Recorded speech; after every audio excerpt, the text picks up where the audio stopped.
on this. So I don't know what y'all's weather's like, but did it sort of get a little bit chilly this morning? Yeah, it's got it cooler and it's cloudy. Yeah. I talked to my mama this morning. She's in Kentucky, and she said it's 38 degrees in Kentucky. Yeah. And so I hated to complain about our 50 something degrees, but Yeah. it's I'm enjoying it. definitely hit a little chilly spot after this beautiful weekend. And then I think rain is supposed to come in. Is that right? That's right. It's probably Wednesday or Thursday, something like that. Gotcha. Um, I'll give you a report on Pitch because you always are so kind to ask about Pitch. You know, Yeah. did I tell you that he had to have surgery again? No. Okay, well, they had to okay, when his thing got cut and they sewed it back together, you remember how it opened back up? Well, it never would completely close. And then whenever you would hear him breathe, you could really hear him breathe. It almost sounded like his nose was stopped up. So they weren't happy with the way it was healing. So they cut him back open, cleaned any kind of like scar tissue or anything out, and sewed him back together. And then last Friday, he got his stitches out. So now he's sewed back together. He doesn't have any holes. And when he breathes, you can't hear it. So that's good. That's good. Yeah. Yes. And that little buddy, he's been through it. And I guess God wanted to make sure that we were going to take good care of him and that we really loved him. And I think we passed all the tests. So, yeah. Did they put his cone back on? Say that again? Did they put his cone back around him? Yeah, they gave him a real heavy cone. I mean, I'll exaggerate and be like, that thing weighed 10 pounds, but it really was heavy. So we put the other one on him, the lightweight one, and it's probably a little smaller. And our little puppy, I guess he didn't like that thing on him. So he kept working it until he pulled that thing off. I got home one afternoon and I'm like, well, where is Pitch's cone? Boone had taken it off. There was like little puppy chew marks on the edges of that cone. Yep. So I told Boone, you know, I talked to them like they're people. And I told Boone, I said, you don't take this off because this is helping Pitch heal. And if you take it off, I'm going to put duct tape on it and you won't be able to get it off. When we got home the next day, sure enough, it was still on. So maybe he understood my human talk.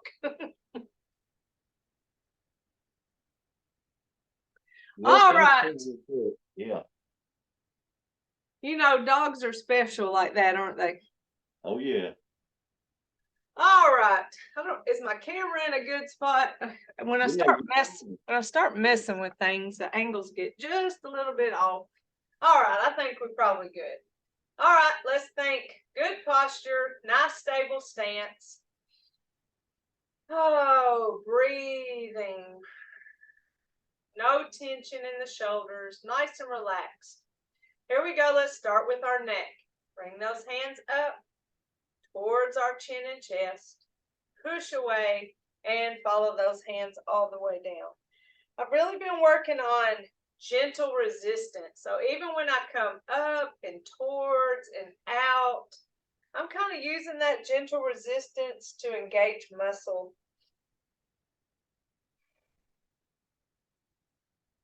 I like to move around in the principles and just focus on one at a time and just get better at each of them. Our other neck exercise, side to side. Really working on the flexibility of that neck. And I tell you, after driving to Claxton yesterday and sitting at those 2 ball games, you know, you hold a lot of tension in your neck because you kind of have to sit and pay attention, and maybe there's a little bit of nervousness goes on, and you just tense up those muscles. So this exercise right here is just great for helping release any kind of tension you may have.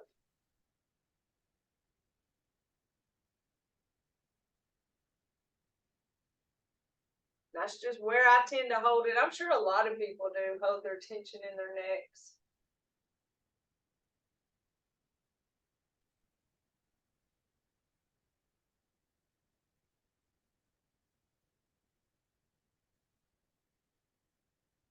All right, let's roll those shoulders. Oh gosh, that made me think of that commercial. Roll that beautiful bean footage. That Bush's baby bean commercial. Yeah. Roll those shoulders. And back. There's that massage we give ourselves. Oh, that feels good. Oh man, I don't know what I have done to my body. I have just beat it up. My mother-in-law asked me at the game last night, she goes, "What's wrong with you?" And I said, "What you mean?" She said, "You acting like you hurting." I said, "I'm sore." She said, "From what?" I said, "From lifting weights." I said, "I work hard." I think I'm training like I'm in some kind of contest. It's a contest of one. I win and I lose.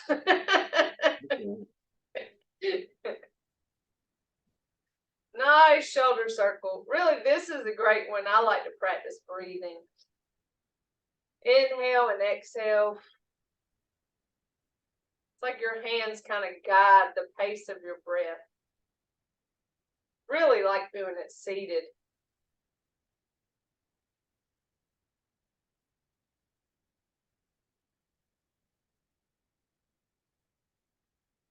All right, let's grab our ball and stretch our spine. One hand goes up and the other hand goes down, keeping that soft bend in your arm.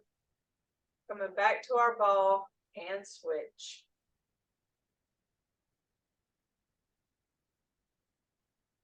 Don't forget to breathe.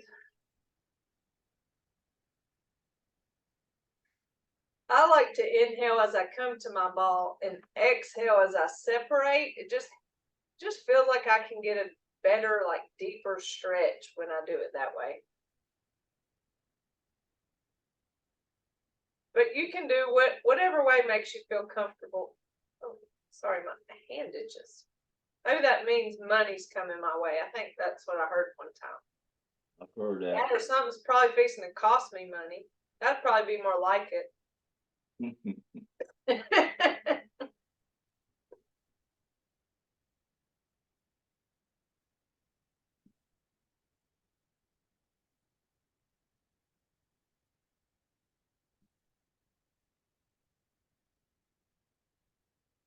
Back to our ball. Now let's take it side to side.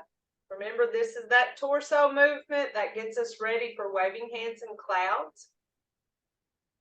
Small movement. We don't go very far as we go side to side.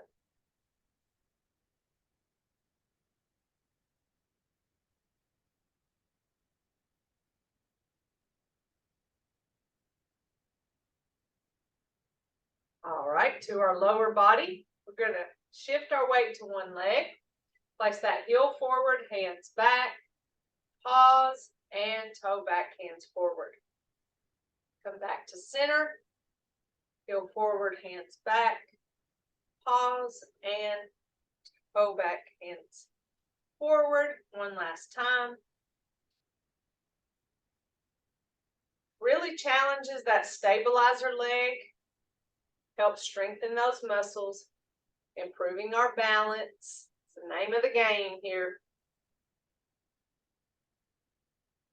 And even if we feel a little wobbly or if we need to hold on to a table or chair, skipping the arm movements, we can still work on getting those leg muscles stronger. We even talked about that this morning in our sit down class, pushing those feet into the floor when you're seated engages those muscles. So kind of pumping them helps engage them, make them stronger. Shift the weight, push the air like it's a wall, opening a curtain.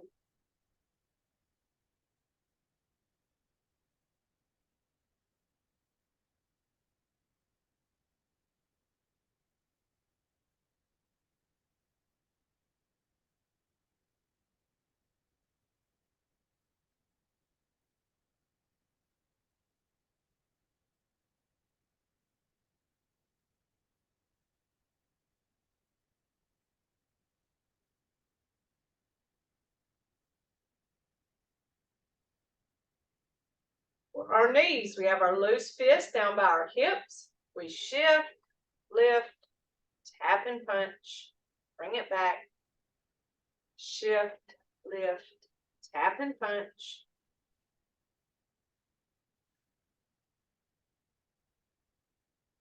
Continuing to breathe.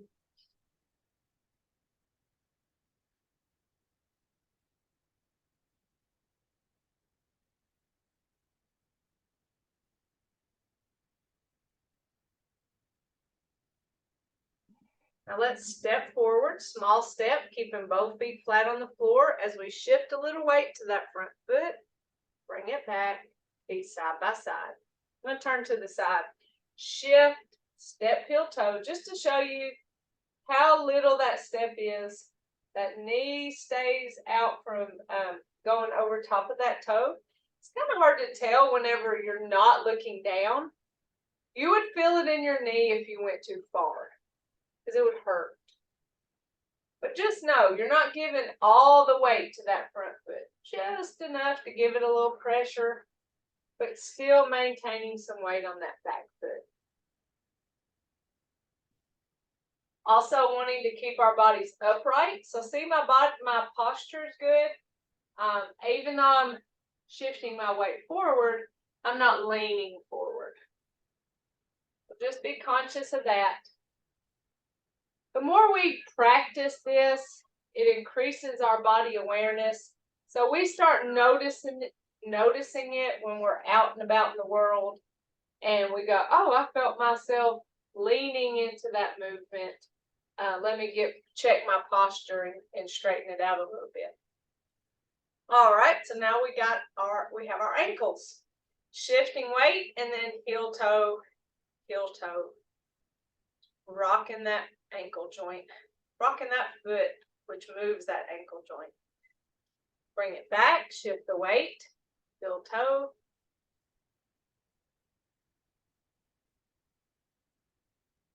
Let me trying to fight yawning. I'm sorry, Mr. Jimmy. You're doing fine.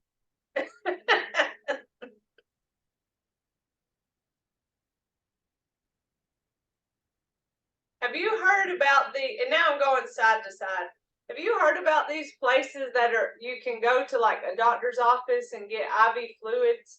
You know how you could go to just like when you went to the hospital, they would give you IV fluids and you'd feel like $1 million. Yeah, they got them here in Albany now. Now you can go to a clinic and get it done. Have you seen it? Yeah, they got some in Albany. Yeah. I'm not. That's wonderful to me. That's the best feeling I ever had, was after having those fluids. Well, that's like going to the hospital and getting an IV. Really, it's about the same thing. It does. I think it gives you energy. I think it is the same thing. That's what I mean. I think it just does your body good. You know, that's why a lot of people, as soon as they get in there, they start hooking up IVs. And I try to do good about, drinking water and stuff, but it doesn't seem to ever be enough. I've seen that big old jug you had last week.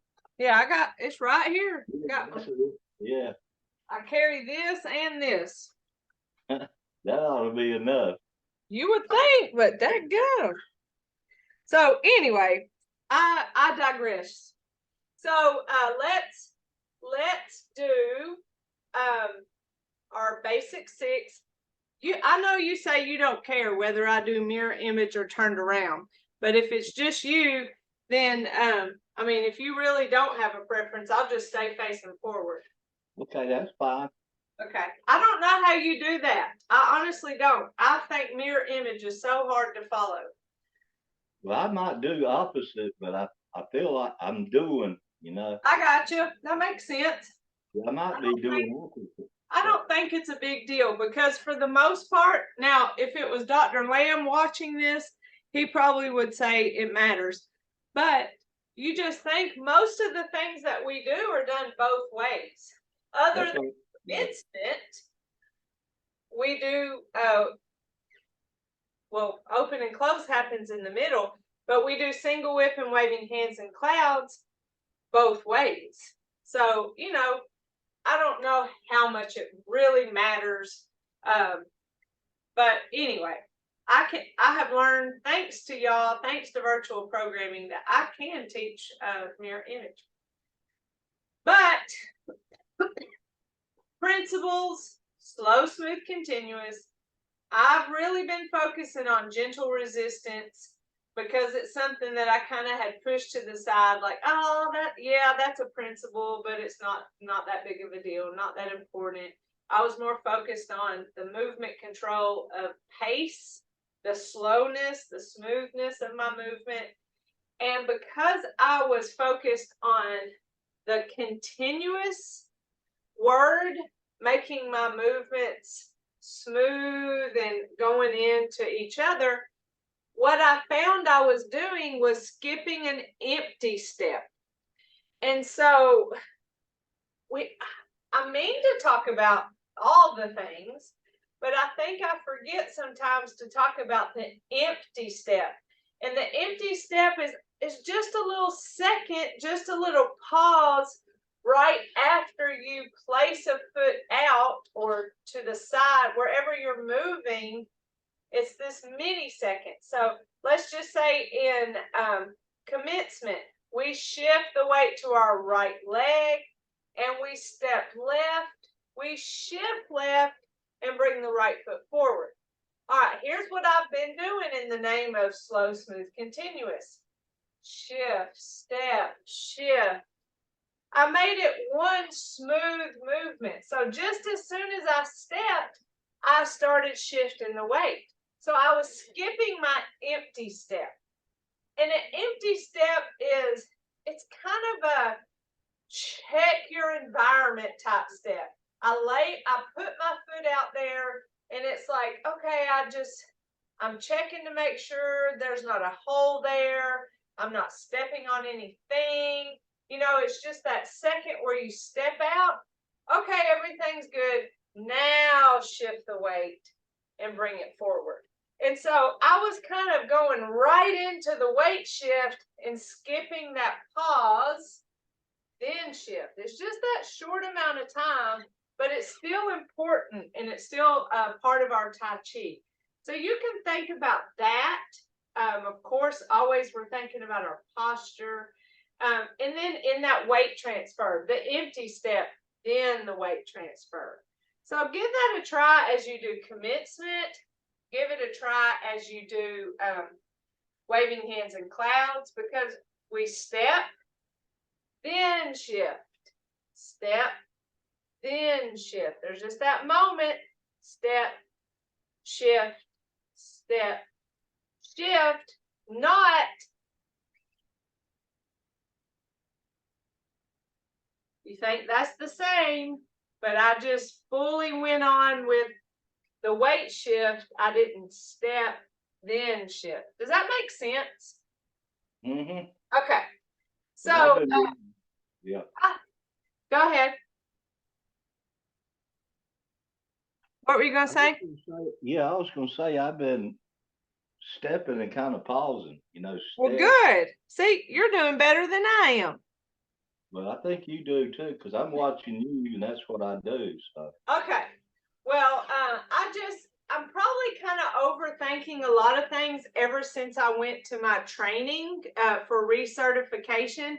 you know, we in 2 years' time, we kind of create our own narrative and the way we say things, the way we teach, the way we practice.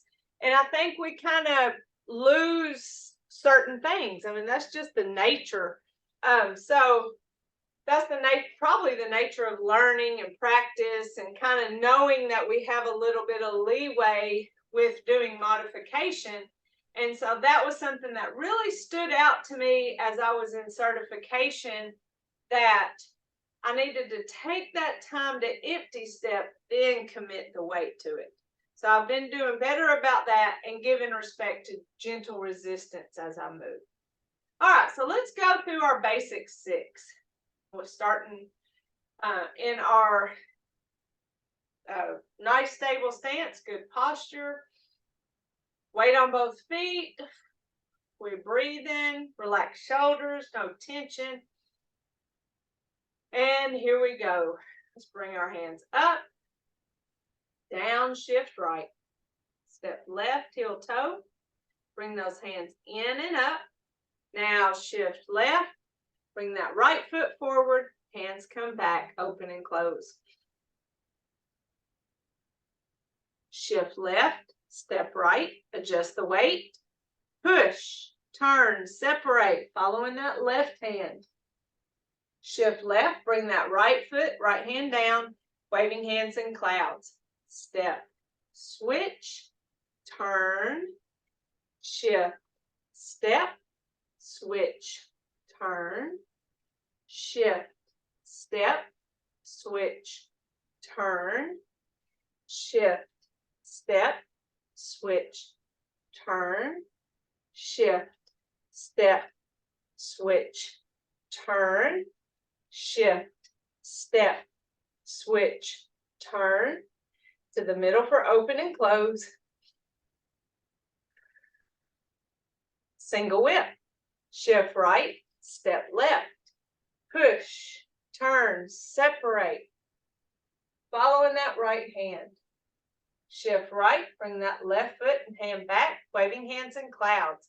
Step, switch, turn, shift, step, switch, turn, shift, step, switch, turn, shift, step, switch, turn, shift, step, switch, turn, shift, step, switch, turn.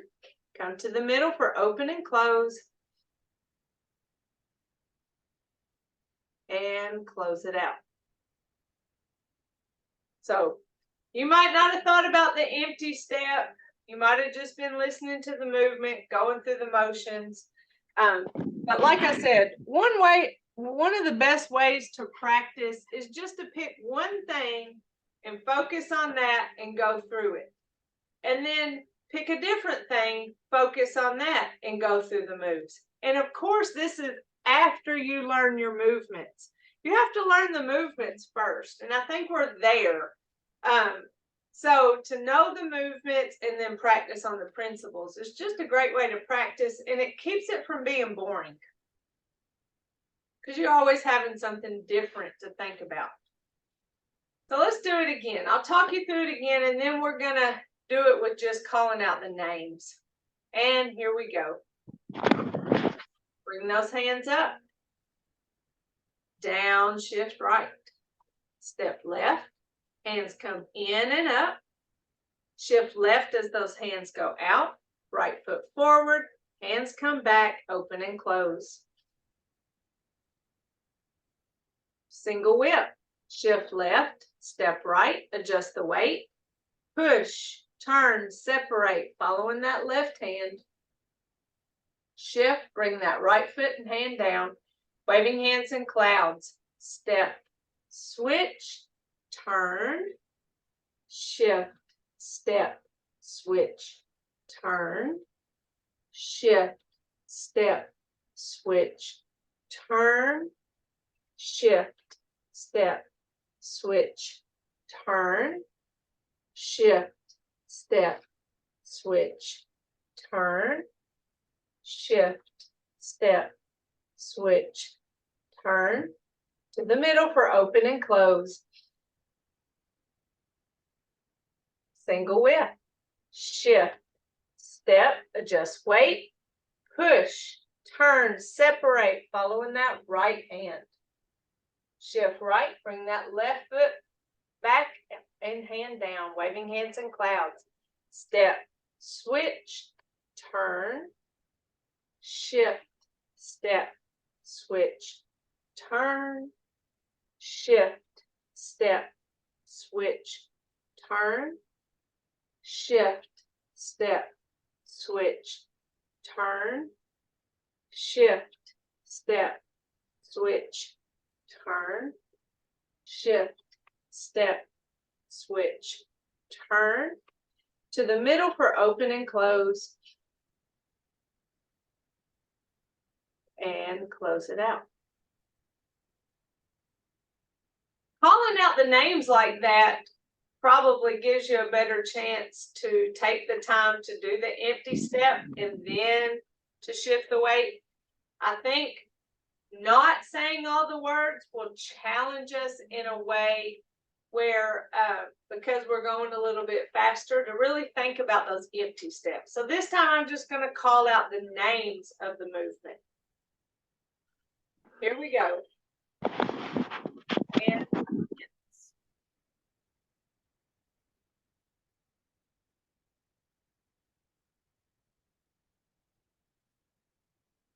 open, close. Single whip.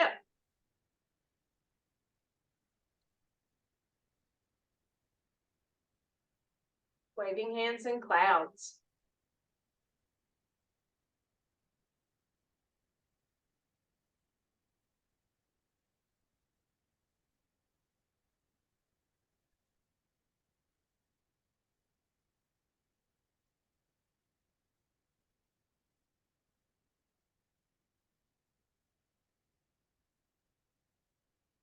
Open and close.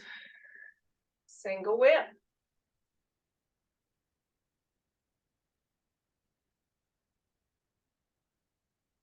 Waving hands in clouds.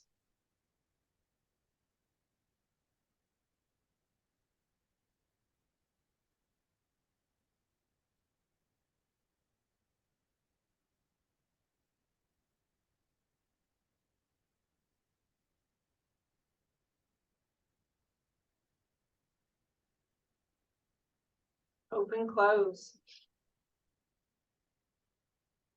And close it out.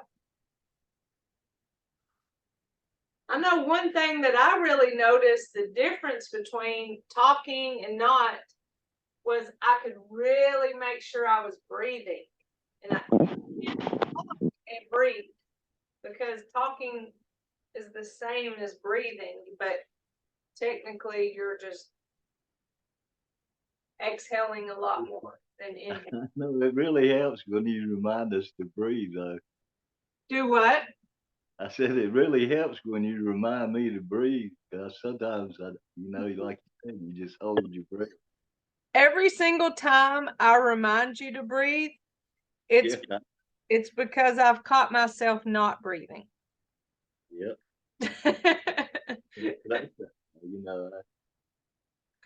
So that when we're gonna breathe at different paces because we have different lung capacity. Sooner or later you're gonna breathe. And eventually you're gonna have to breathe because you're gonna realize you're holding your breath. But if you will practice the inhale and exhale on open and close, that can really give you that experience in diaphragmatic breathing.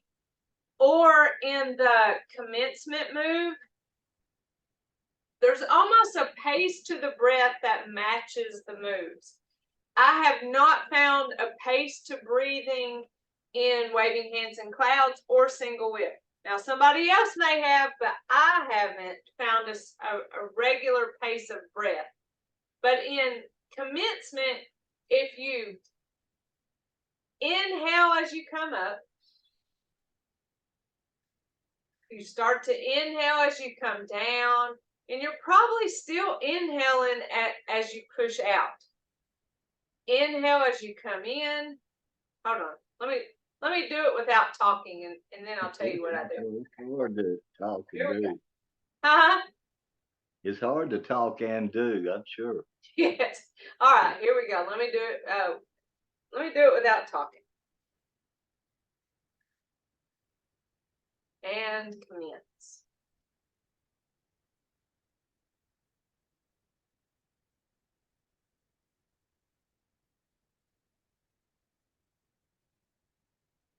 All right, so I took 2 breaths in that movement sequence.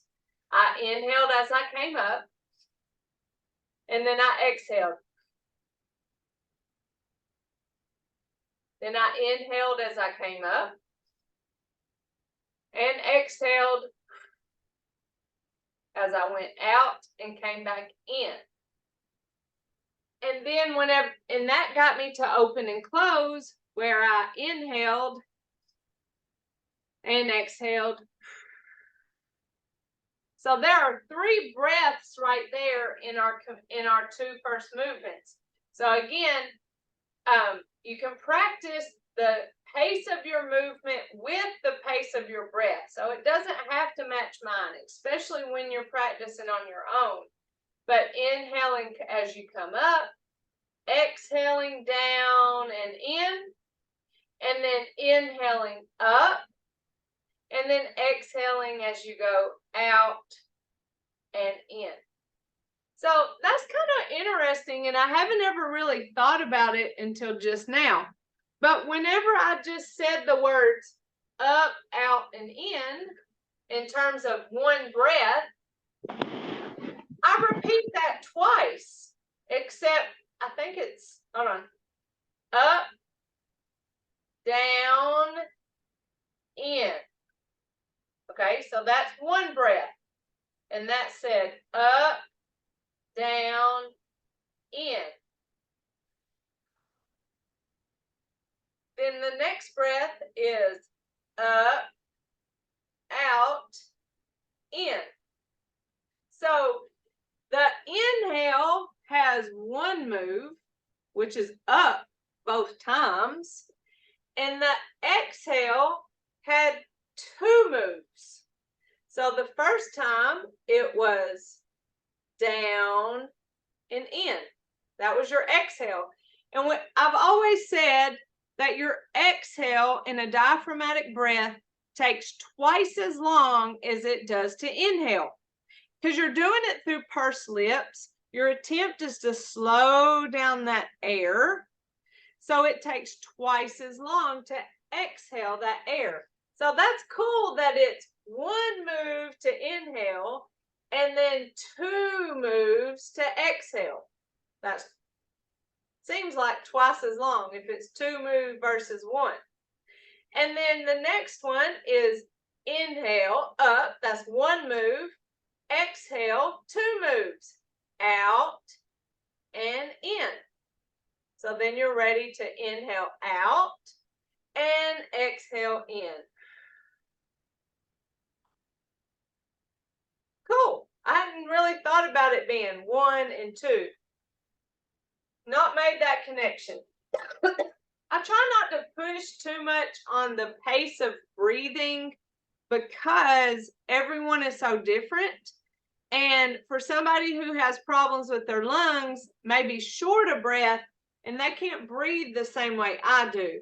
But I encourage you to do these moves at the pace of your breath, and then we have no problem. We don't have to worry about how fast I'm going with the move or how long I can take a breath and exhale a breath. So again, let's think about breathing as we commence and open and close. And even if you don't match my exact timing, match yours with your breath as you inhale up and then exhale down and in, and then inhale up and exhale out and in, and then open and close, inhale out, exhale in. Here we go. and commence.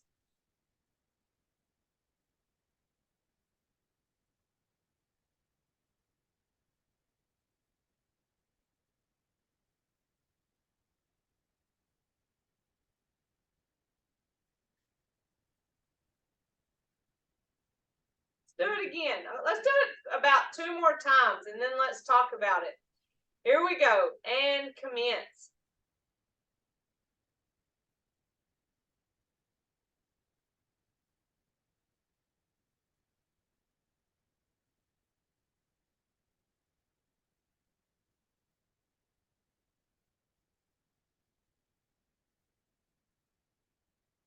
And last time. Commence.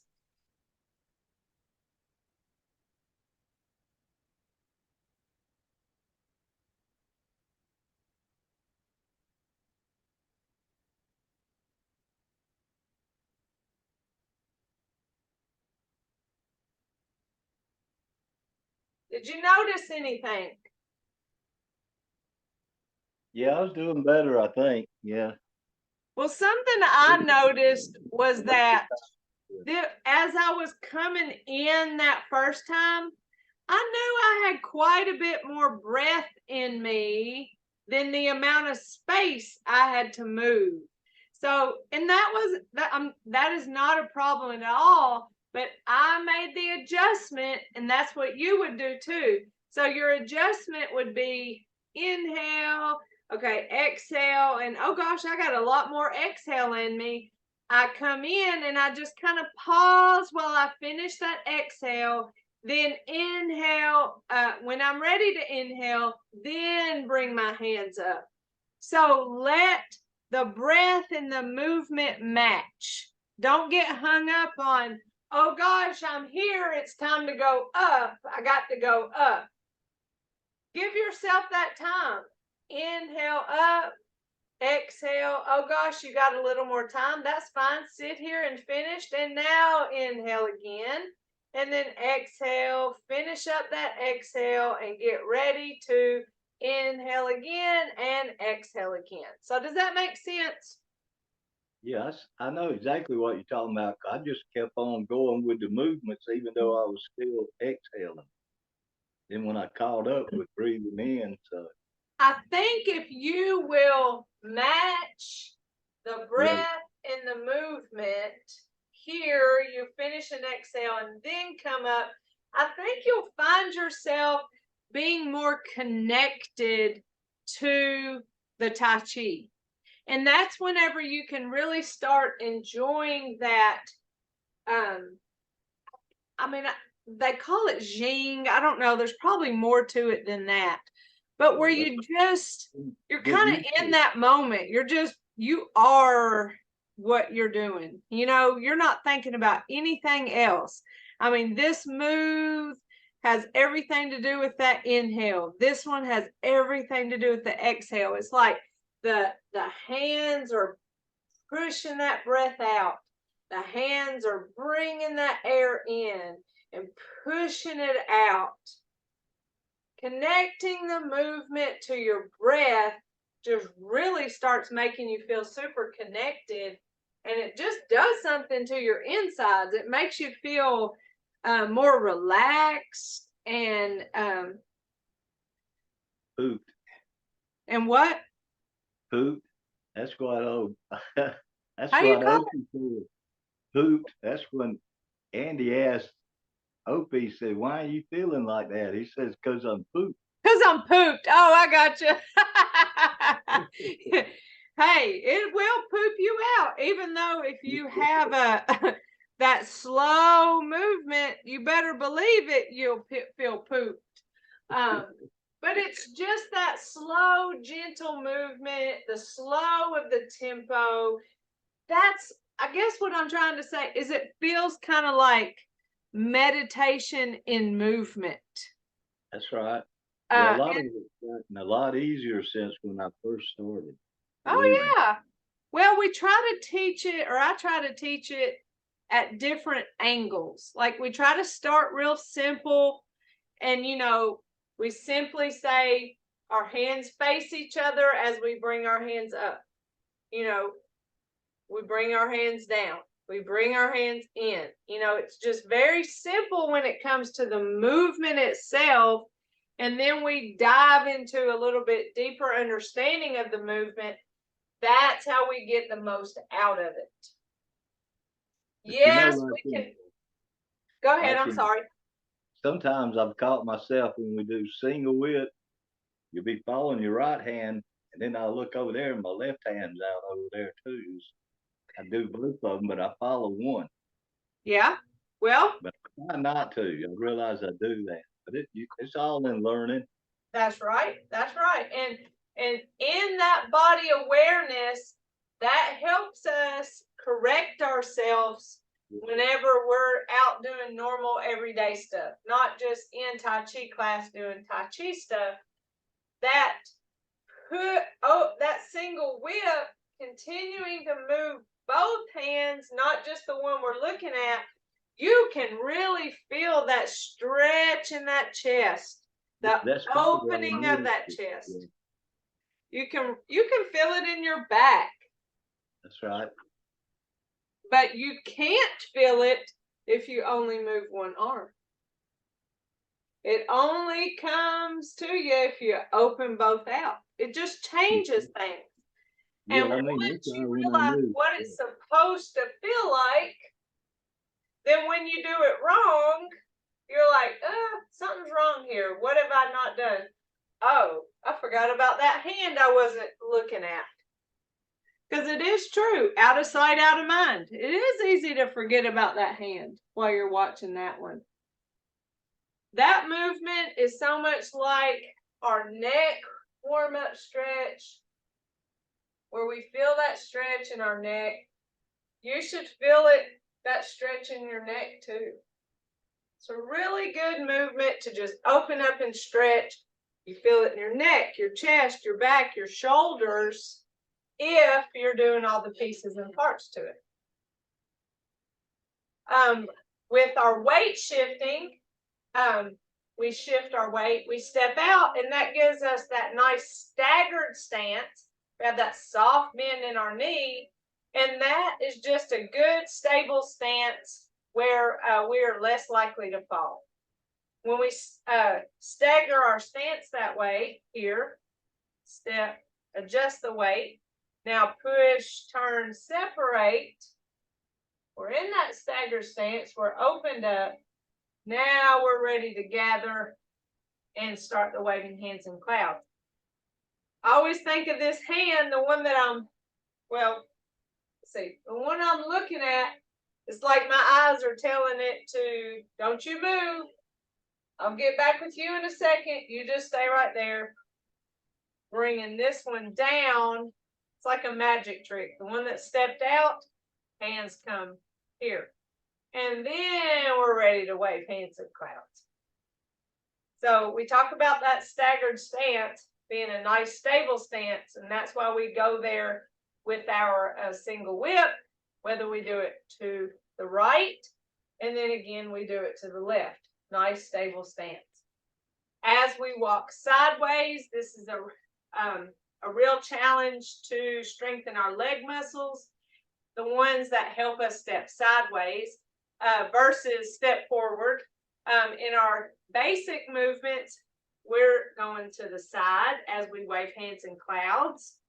But in our advanced movements, we step forward and back and do a couple steps forward, but then we come back again. So we're going front and back in our advanced movements. In our basic, it's to the side. And that gives us the 100% round, all the way around our hip joints, making our muscles strong to help support ourselves.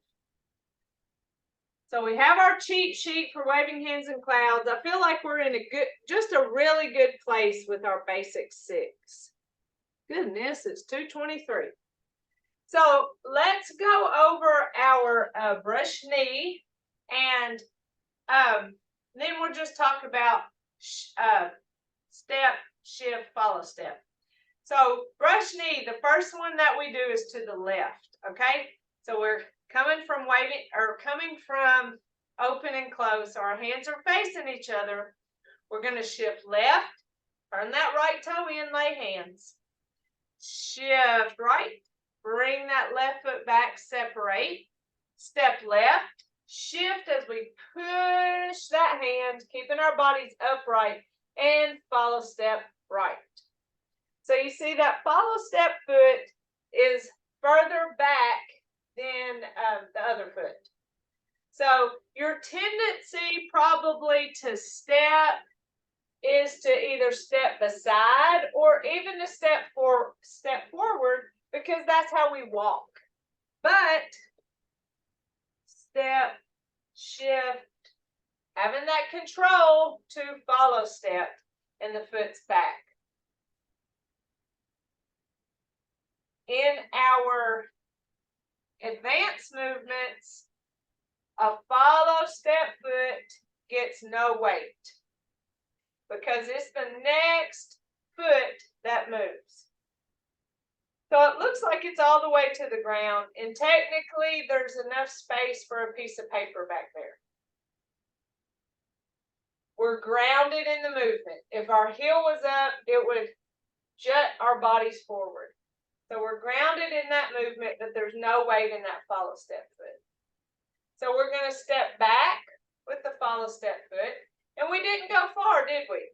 Our foot's here, we pick it up, we place it almost exactly down where it was. My toe may be where the arch of my foot was. Nothing we do is big. If we were to step way back big, we'd kind of have to kick off with the other foot, and that goes against what we're trying to do for balance sake. So then we'll step back, shift, follow step. And you see, again, the follow step foot isn't ahead of that other foot. The follow step foot, almost to the ground, no weight. So a good way to practice for advanced movements is to step, shift, follow step. Step back, shift, follow step. So you can do that. Step, shift, follow step. You may step with the other foot. Shift, follow step. Because we're going to do this both ways. We're going to do it to the left. We're going to do it to the right. And so in practice of the follow step, step that foot out there, empty step, no weight there, then shift and follow step back. So get in the habit of not bringing it to the side by side or not bringing it forward. Just practice that. Shift. Empty step, now shift and follow step. Now step back, shift, follow step. Step, shift, follow step. Step forward, shift, follow step. So I just switch feet. Step back, shift, follow step. And that just gives you a feel for stepping and follow stepping. All right, let's give ourselves a nice fist massage. It's 2:27. It's about time to go get Olivia Kate from school. She's had milestone testing today. I'm sure she's ready to see my smiling face. I'm sure. This is day 2 of ELA. She has tomorrow ELA again. Bless her heart, I feel sorry for her. I can remember them days. Ugh. I don't remember my teachers stressing me out like they do these days. All right, tension. Oh, we don't like it. We don't want it. We don't need it. Let it go. Tense up and let it go. Just a good reminder of what tension feels like, knowing it can lead to pain and letting that go. I know about the pain. Oh, so I know some days I'll be getting a little pain right there in my finger and it'll throb so hard. Just that tiny little finger joint, it'll throb so hard. just for no reason. I didn't do anything to that finger. It just will start hurting. Oh, but I know if I breathe and relax, sometimes that can help some of my other muscles. I don't know what to do about that one. Inhale and exhale. I guess that's just the start of that rheumatoid. Which, sorry, a muscle in my back just seized up and cracked. I was hoping you was gonna make it all the way through. I will tell you about rheumatoid arthritis is an autoimmune disease. So the less you stress, the more you focus on your immune system, getting proper rest, not stressing, and you are able to stay well, eating a healthy diet. You know all the rules. We know all the rules. I don't mean that we follow them. We just know them. But anything you can do to take care of your stress levels will help your immune system. And if you're helping your immune system, you can actually decrease the inflamed joints, which rheumatoid is an autoimmune disease. And so I'm not saying my life is stressful by any means, but sometimes it is with all the things I have to do. So anyhow, we have our strength, we have our friendship and our humility, and we put those together in mutual respect. We say namaste. I appreciate you. I'm glad you came today. Now go enjoy the beautiful weather and get you some gas, okay? I won't do that. Thanks. All right. I'll see you next Tuesday. Yes, love you and thanks All a right, lot. love you too. Bye-bye. Bye-bye.